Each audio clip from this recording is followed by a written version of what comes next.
Megastar Chiranjeevi 150వ సినిమా Khaidi number 150 audio function లో mega brother Nagababu controversy director Ram Gopal వర్మపై చేసిన వ్యాఖ్యలు పెద్ద దుమారాన్ని రేపాయి. ఈ వ్యాఖ్యల తర్వాత నాగబాబు రామ్ గోపాల్ వర్మ మధ్య ట్విట్టర్లో ఓ మెగా యుద్ధమే నడిచింది. చిరంజీవిని పొగుడుతూ నాగబాబును తెగుడుతూ వర్మ ట్వీట్ల మీద ట్వీట్లు పెట్టేశాడు. మెగా ఫ్యామిలీపై ఇలా వివాదాల ట్వీట్లతో పెద్ద సంచలనమే సృష్టించాడు వర్మ. అయితే ఇప్పుడు ఫిల్మ్ నగర్ లో వినిపిస్తున్న టాక్ తెలిస్తే మాత్రం కొంత షాక్ కలగక మానదు. ఆ మ్యాటర్ వింటే ఎవరైనా షాక్ అయిపోవాల్సింది. మెగాస్టార్ వర్మ కాంబినేషన్ లో ఓ సినిమా రాబోతుందట. ఖైదీ నంబర్ 150 సక్సెస్ తో సినిమాను ఎంజాయ్ చేస్తున్న మెగాస్టార్ తన 151వ సినిమాకు రెడీ అవుతున్నాడు. ఈ సినిమాకు సురేందర్ రెడ్డి దర్శకత్వం వహిస్తారని వార్తలు వినిపిస్తున్నాయి.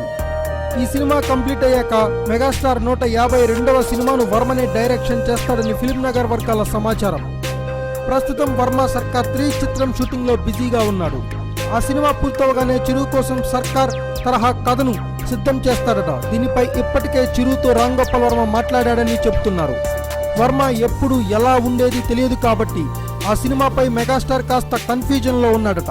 వర్మకు ఇటీవల సక్సెస్ రేటు లేదు. మరి వర్మతో సినిమాకు మెగాస్టార్ ఎంతవరకు గ్రీన్ సిగ్నల్ ఇస్తాడో చూడాలి. Thanks for watching. Please subscribe our channel.